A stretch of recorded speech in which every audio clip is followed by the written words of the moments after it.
plain Floner's call for Packers to release Rodgers. 124 Adam Schefter explains why teams are complaining that the Packers violated NFL rules by placing Aaron Rodgers back on IR. 124 December 24, 2017. Let's be real, the NFL won't force the Green Bay Packers to waive quarterback Aaron Rodgers. And frankly, it would be sketchy for the league at this point even to question the Packers' decision to place Rodgers on injured reserve. The NFL's Management Council must approve all transactions before they are finalized, so any issues with the process should have been brought up when the Packers submitted the move Tuesday.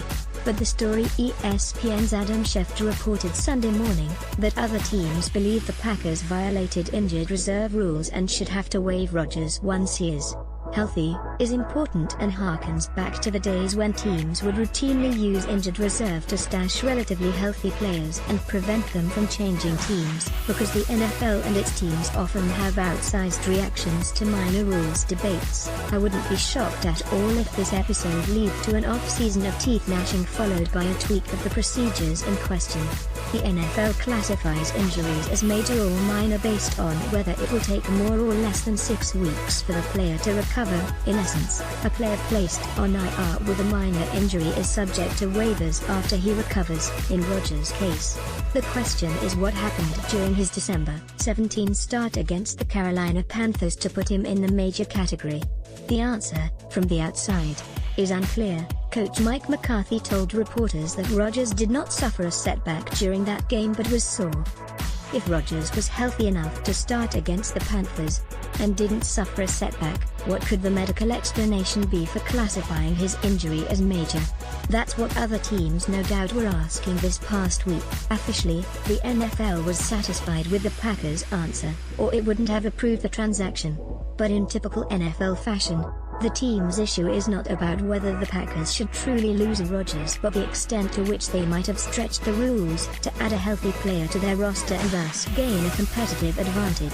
I think we all understand what the Packers did. They lost to the Panthers on Sunday. On Monday, they were eliminated from the playoffs. On Tuesday, they ended Rodgers' season. There was no competitive reason for him to continue playing after the Packers were eliminated from the playoffs. While he was medically cleared to play against the Panthers, it is reasonable to assume that he was not 100% healed.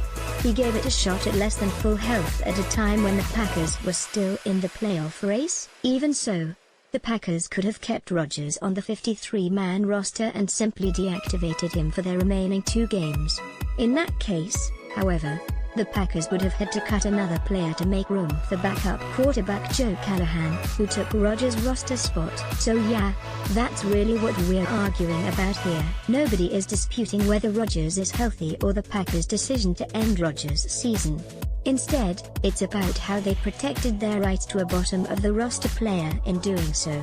That's an NFL-style scandal if I've ever heard.